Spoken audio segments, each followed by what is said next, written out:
정부가 의사단체 관계자들을 고발하면서 의료인이 보험에 가입하면 의료사고가 나도 처벌 부담을 줄여주는 의료사고 처리 특례 법안을 내놨습니다. 또 PA 간호사 시범 사업을 본격 시행하기로 했는데요.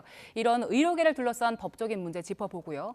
또 서희철 교사 순직 인정 등 화제가 되고 있는 사안들 김성훈 변호사와 함께 짚어보겠습니다. 어서 오세요. 안녕하세요. 네, 먼저 의료사고 특례법부터 짚어볼게요. 일단 정부에서 취지는 사실 의료사고에 대한 의사들의 사법인 부담을 좀 줄여주자는 취지잖아요. 근데 구체적으로 어떤 내용들 담겼습니까? 네, 가장 핵심적인 내용은 결국은 의료 사고 과정에서 발생한 문제와 관련돼서 일단 원칙을 보면은요. 현재로서는 업무상 과실로 만약에 사람이 사망에 이르게 했을 경우는 업무상 과실치사가, 만약에 사람이 상해의 결과에 이를 경우에는 업무상 과실치상 죄로 처벌이 될 수가 있습니다. 근데 지금 의료 행위 과정에서 만약 이런 문제가 발생할 경우에는 업무상 과실치사나 치상으로 형사적인 고소를 할 경우에는 수사가 진행되고 필요하다면 기소를 하는데요. 네. 의료사고 처리 특례법 같은 경우에는 이제 의료사고와 같은 경우에 책임보험과 종합보험 등을 이제 가입을 할 경우에는 기본적으로는 의료 행위와 관련해서 모든 의료 행위를 전제로 했을 때는 당사자가 처벌을 원하지 않을 경우에는 기소를 하지 않는다라는 조항을 추가한다라고 볼 수가 있고요. 이거는 이제 책임보험이기 때문에 마치 교통사고 처리와 관련돼서 종합보험처럼 책임보험처럼 의무적으로 가입되어야 하는데요. 종합보험 같은 경우를 가입할 경우에는 필수 의료, 즉 소위 말해서 사람의 생명과 분만이라든지 이렇게 네. 필수적인 의료들이 있죠. 이런 경우에는 이제 상해에 이르거나 사망에 이른 경우에도 원칙적으로 중상해 같은 경우, 상해의 경우에는 처벌을 아예 안 하도록 공소를 제기하지 않도록 하고요. 그리고 사망에 이른 경우에도 형을 감면하도록 함으로써 결국 의료 사고와 관련해서 기존의 형법 체계로서 공소가 제기될 수 있는 부분에 대해서 특히 필수 의료와 관련된 종합보험 가입자에 대해 가지고는 사실상 형을 감면하는 그런 것이 핵심적인 내용이다라고 볼 수가 있습니다. 네, 그동안 이런 사법적인 부담이 의사들이 필수 의료 분야를 기피하는 이유 중에 하나이기도 했잖아요. 그래서 의료계 현장에서도 이 사안에 대해서 요구를 해왔는데 이번 정부의 발표로 인해서 그 의사들의 반응이 어떤지 궁금한데요. 네, 일단은 지금 갑자기 평시에 이런 의료사고 처리 특례법이 나온 게 아니라 예. 어찌 보면은 이제 지금 극한 대립 중에서 비상 나온다 상황에서. 부분이기 때문에 아직 구체적으로 법률에 대한 의견들이 나와 있지는 않지만은 일단 두 가지 의견들이 있는 것 같습니다. 기본적으로는 기존의 여러 가지 의료계에서 요청했던 내용들이 일부 반영된 부분이 있지만은 여전히 충분하지 않다. 혹은 이제 여기서 중상해 같은 경우에는 또 위헌 여지도 있을 수가 있거든요. 예. 그렇기 때문에 그리고 사망의 경우에는 여전히 형이 완전히 면제가 되는 게 아니라 소위 말해서 감경될 수 있는 내용으로 되어 있기 때문에 충분하지 않다라는 그런 이야기들이 나오고 있을 수는 있을 것 같습니다. 근데 네. 본격적으로 해당되는 법안에 대한 공청회를 하고 그러진 않기 때문에 아직 반응은 더 봐야 할 것 같고요. 특히나 이제 이 의료와 관련돼 가지고는 몇 가지 좀 법률적 특수성이 있습니다. 우리가 의료 행위와 관련돼서는 상당 부분을 침습적이다라는 표현을 쓰고요. 어떤 뜻입니까? 침습이라는 게 우리 일반어는 많이 안 쓰는데 가령 수술을 한다. 뭘 한다라고 하면 기본적으로는 그 목적과 동기를 모르는 상태에서 봤을 때는 어떤 사람의 몸을 예를 들어서 자르거나 이렇게 하는 소위 말해서 침해하거나 들어가는 이런 형태의 경우가 의료행위는 늘 들어가게 되어 있죠. 예. 기본적으로는 특별한 다른 배경이 없는 이상은 상해가 수반되는 경우들이 많습니다. 대표적인 게 수술 같은 것들이죠. 그래서 상당한 위험성이 늘 존재한다는 부분들이 있고요. 또 의료인들 입장에서는 이분에 늘 얘기하는 거는 결국은 환자들 같은 경우에도 사망이나 상해의 결과가 있는 위험성이 있는 환자들의 경우에 만약에 이런 위험성 있는 환자들의 위험을 감수하고 의료행위를 했다가 위험이 실현됐을 경우에 여기에 대해서 형사처벌들 같은 굉장히 가혹한 처벌이 이루어진다면 예. 자신들은 이런 행위들을 하기가 어렵다는 얘기들이 있었기 때문에 의료사고 처리 특례법에서는 특히나 필수 의료의 경우에는 이 과정에 있어가지고 형을 감면, 소위 말해서 아예 형사처벌을 안 받도록 하거나 혹은 형사처벌을 굉장히 감경할 수 있는 것들을 종합보험을 가입하는 걸 전제로 해가지고 하겠다는 것이 취지라고 볼 수가 있고요. 예. 다만 이제 이분과 관련해서 환자들 입장에서는 그러면은 현재 이제 보상이나 이런 것들이 의료사고 관련해서 여전히 굉장히 어렵고 잘 되지 않고 특히나 책임 증명이나 규명이 안 된 상태에서 이 부분에 대해 가지고 이런 처리 특례법이 나오게 된다면은 오히려 환자들 보호가 안 되는 것이냐는 문제 제기가 있을 수도 있습니다. 네, 그 발표 보다 보니까 환자들 지금 말씀해 주셨잖아요. 사실 환자들은 걱정이 되는 상황인데 충분한 피해 보상에 대한 내용은 그럼 앞으로 공청회 같은 걸 통해서 좀 더해질 수 있는 겁니까? 네, 일단은 이번에 의료사고 특례법의 가장 큰 취지로 일단 아직 법이 통과된 건 아니고 예. 정부가 발의하더라도 국회에서 통과가 돼야겠지만요. 핵심적인 취지는 의료와 관련돼서 필수 의료 행위 등 특히나 의료인진들이 지는 형사적인 책임은 최대한 감면해주고 그리고 대신에 보상과 관련돼 가지고는 지금보다 훨씬 더 수월하게 보상이 이루어질 수 있도록 하는 투트랙으로 일단 이루어져 있습니다. 즉 의료인들이 가장 요구하는 형사 책임에 대한 리스크, 위험을 감소시켜달라는 요구와 그리고 환자들이 많이 요구하는 실제로 의료사고가 발생할 경우에 소위 말해서 보상받고 배상받는 것들이 굉장히 예. 어려운데 이거를 수월하게 해달라는 것들 양자를 균형 있게 하기 위해서 발의를 했다고 일단은 정부에서는 이야기를 하고 있고요. 네. 다만 이제 이렇게 하려고 한다면은 이제 중요한 부분 중에 하나가 보상의 한도와 관련된 부분도 있고요. 또 의무 가입 여부들도 확인이 될 필요가 있습니다. 지금 책임보험이 있고 종합보험이 있는데요. 예. 두 가지 약간 다릅니다. 책임보험 같은 경우에는 일단은 지금 법률안을 발표하겠다고 하는 정부 입장에 따르면은 모두가 의무 가입, 그러니까 모든 의사들이 가입해야 하고요. 마치 우리 자동차처럼요. 예. 그리고 보상 한도도 정해져 있고 커버 범위는 모든 의료 행위가 일단은 대상이 되지만 이러한 책임보험을 가입했다고 해가지고 언제나 형이 감면되는 게 아니라 소위 말해서 당사자가 처벌을 원하지 않은 경우에만 기소를 안 하는 거기 때문에 역으로 말하면 고소를 할 경우에는 당연히 기소가 될 수가 있는 거겠죠. 반면에 종합보험 같은 경우에는 예. 모든 이제 의료인들이 의무적으로 가입되는 걸 전제로 하는 건 아니고 선택적으로 가입할 수 있지만은 이럴 경우에는 이제 보상 한도가 없고 피해를 전액 보상하게 되고 그리고 필수 의료 관련된 행위 같은 경우에는 이제 아예 공소를 제기하지 못할 수 있도록 하는 규정들이 일부 제한 조건들이 걸려 있는 경우가 있습니다. 다만 이제 이런 경우에 그러면은 종합보험을 가입을 안 한 곳들은 어떻게 되느냐? 여전히 여기는 적용이 되지가 않겠죠. 예.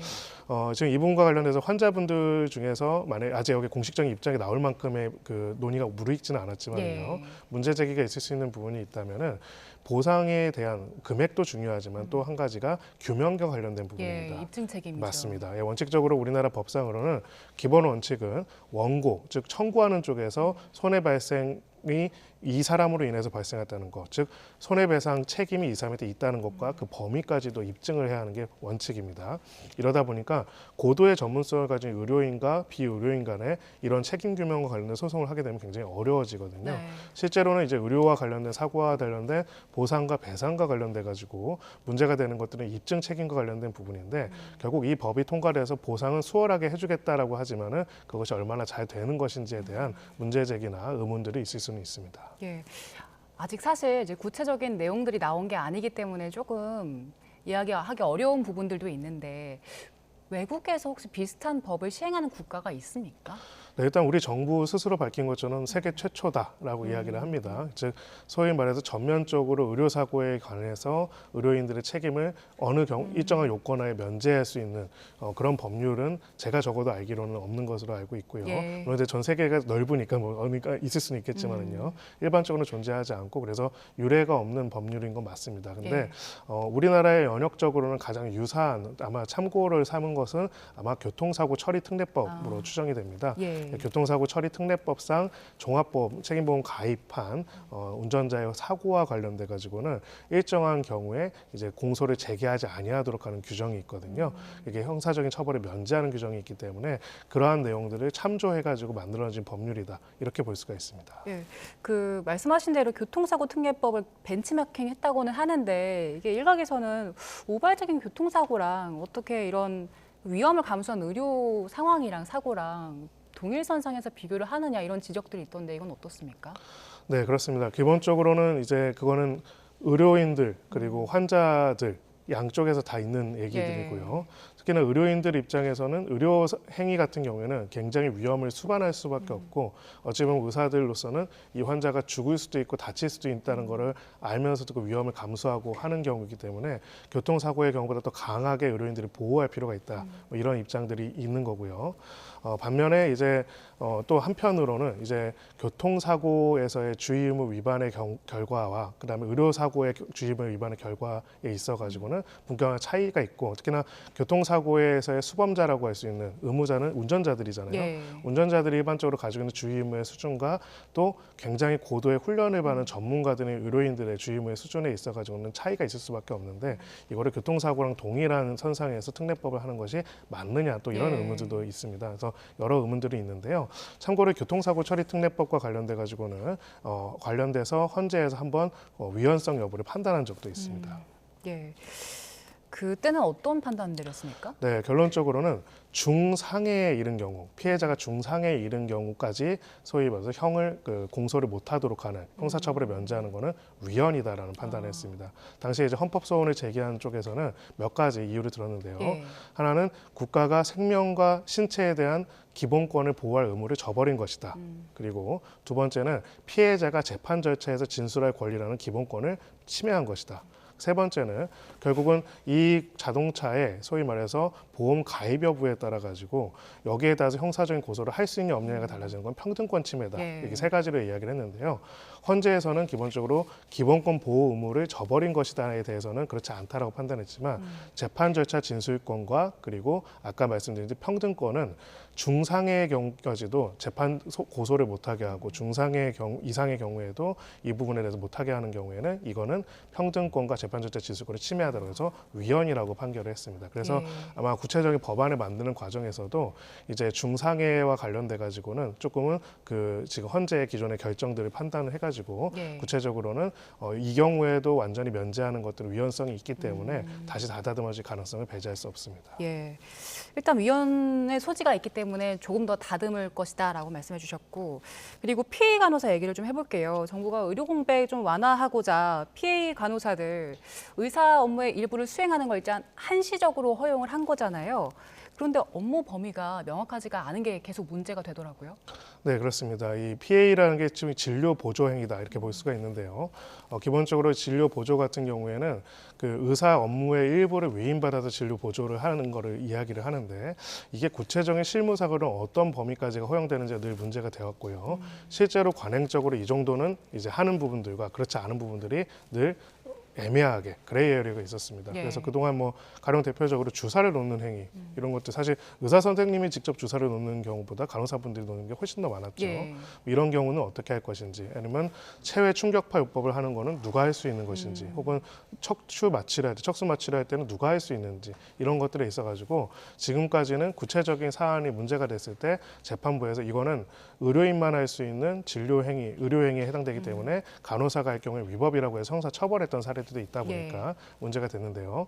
현재 같은 이제 대규모 파업 사태 같은 경우에는 간호사들이 이런 부분에 대해서 더 많은 기존에 했었던 범위도 있지만은 그보다 더 많은 행위들을 할 수밖에 없는 분들이 있기 때문에 네. 이 부분에 대한 법적인 위험성을 감소시키기 위해서 이 기준을 명확하게 잡고 또 이것을 할 수 있는 근거로서 시범 사업으로서 보건의료기본법상 특정한 어떤 절차에 따라 가지고 PA 간호사들의 역할들을 지정하고 규정함으로써 이 업무를 수행하는 간호사들의 법적인 위험성을 막아주기 위한 조치를 했다 이렇게 볼 수가 있습니다. 네, 그것도 간호사들의 법적인 부담을 덜어주기 위한 거라고는 하는데 지금 간호사들 입장 나온 거 보면 좀 회의적이더라고요. 이게 여전히 소송에 부담이 있다라는 목소리들 나오던데 의사들 집단행동 끝나고 다시 의료계가 정상화됐을 경우에 법적인 처벌 문제는 어떻게 될까요? 네, 실제로 과거에도 한번 이런 비슷한 사태에서 간호사분들에 대해 가지고 고발이 이루어졌던 사례들이 있고요. 물론 이제 여기에 있어가지고 그 고소 고발에 대한 어떤 구체적인 사법 처리의 어떤 통계가 나와 있지는 않습니다. 네. 다만 이제 지금까지의 어떤 재판의 경과들을 보면은 판례에서 이 진료 행위와 관련된 문제가 제기됐을 때 생각보다는 우리 재판부가 굉장히 보수적으로 판단합니다. 왜냐하면은 의료인만이 할 수 있는 행위가 의료 행위라고 볼 수 있는 부분들의 상당수는 이거는 의료인이 직접 해야 하고 예를 들어서 혈액 투석이라든지 몇 가지 간호사들이 일상적으로 하는 행위들 중에서도 사법 판단에 올라가면 이건 다 의료인이 하는데 왜 간호사가 했냐 예. 형사처벌하는 사례가 많기 때문에 지금 간호사분들이 요청하는 가장 핵심적인 취지는 이거를 나중에 재판에 가가지고 재판부의 판단에 맡기는 게 아니라 그러면 아예 정부가 뭐 어디까지 가능한지를 명확하게 해달라. 이미 기존의 판사들이 판례를 통해 가지고 여러 가지 판결례를 통해 가지고 했던 안 되는 걸 제외한 무엇은 가능하다고 해야지 거기에 대해서 적극적인 활동을 할 수 있는 것이 아니냐라는 문제 제기를 하고 있는 것입니다. 네, 지금은 이제 병원장이 그 업무 범위를 좀 협의해서 정하도록 돼 있잖아요. 그런데 이게 명확하게 정하지 않고 시범 사업을 하면 이거 업무량만 많아질 수 있다 이런 우려도 있던데요. 네, 결국은 이제 이게 어떻게 보면은 지금 같은 상황에서 더 적극적인 의료 공백을 메꾸기 위한 노력을 하는 데 있어서 위험을 오히려 부담하지 않도록 하기 위해서 잘 만들어져야 한다는 요청일 수도 있고요. 예. 또 한편으로 더 나아가서 입장에서는 향후 간호사들이 실제로 업무를 했지만은 오히려 인정받지 못했거나 예. 혹은 오히려 위험에 처했던 부분들을 이제는 법률적으로 잘 정립함으로써 역할을 더 확대하는 문제들도 있을 수가 있습니다. 근데 이런 부분들에 대한 것들이 시범 사업이라는 것, 각 병원장의 재량으로 한다면은 사실은 각 병원장의 재량이랑 다 다르지 않겠습니까? 그런 명확한 기준이 되지는 못하기 때문에 지금 같은 위기 상황에서 일시적인 방편일 뿐이지 앞으로의 이로 인한 위험성 자체에 대해 가지고 온전하게 방어할 수 있는 건 못 되지 않느냐는 게 간호사단체의 입장이라고 볼 수 있습니다. 예, 지금 의료계와 관련된 법적인 문제들 좀 얘기해봤고요. 그리고 오늘 헌법재판소에서 나올 내용들이 좀 있어서요. 그것 좀 짚어볼게요. 일단 개정된 임대차 보호법 위헌이냐 아니냐에 대한 판결이 심판이 나올 텐데 그 어떤 내용입니까?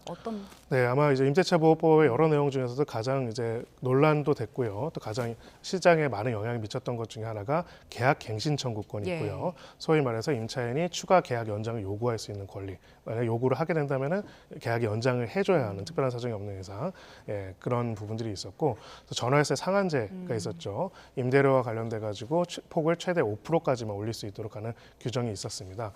이게 2020년 7월에 통과가 됐고 이제 주거 안정 목적으로 당시 이제 통과가 됐었는데요.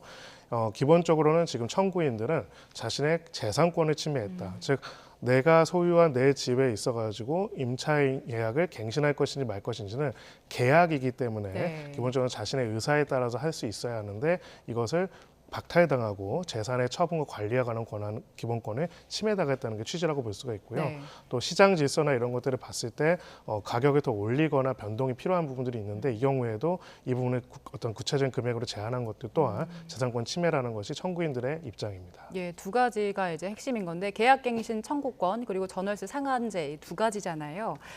일단 오늘 위헌 심판에서 이 두 가지 다룰 때 어떤 게 쟁점이 될까요?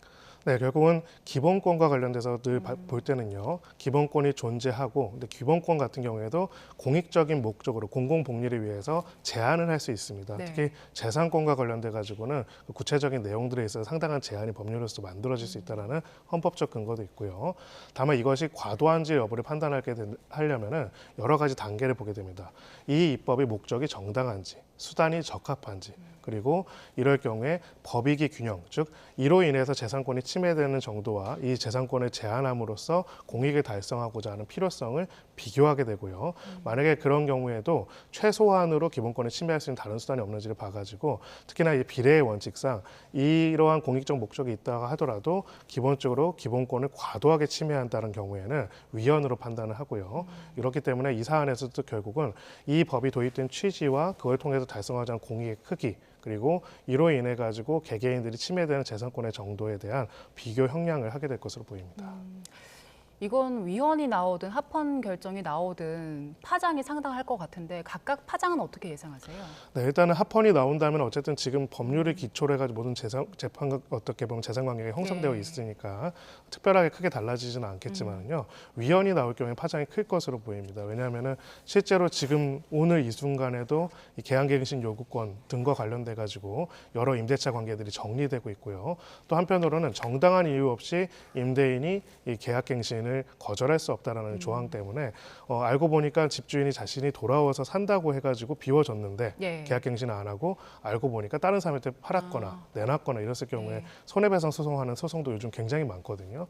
근데 이거의 근거가 바로 해당되는 법률인데 오늘 만약 위헌 판결이 나오게 된다면은 사실은 위헌인 법률이기 때문에 그걸 근거로 하는 소송이 또 사실은 실익이 없어질 수가 있겠죠. 예. 그렇기 때문에 사실은 헌재 입장에서는 객관적으로 재산권의 침해가 과잉인지의 여부를 판단도 하겠지만은 한편으로는 이 판결로 인해 가지고 영향을 미칠 여러 가지 거래 질서에 관한 부분들 또한 많이 고민할 것으로 보입니다. 예, 또 하나의 판결이 있는데요. 그 태아 상관별 금지법에 대한 위헌 여부를 판단할 텐데 이건 어떤 내용입니까? 네, 태아와 관련돼 가지고 원래 과거에 남아선호 사상 등이 굉장히 심했고요. 그래서 성비 불균형도 굉장히 높았죠. 그리고 이런 부분에 있어 가지고 결국은 이 태아의 성으로 인해 가지고 나중에 성을 감별하고 낙태를 하거나 이런 문제를 막기 위해 가지고 굉장히 임신 후반이라고 할 수 있는 임신 32주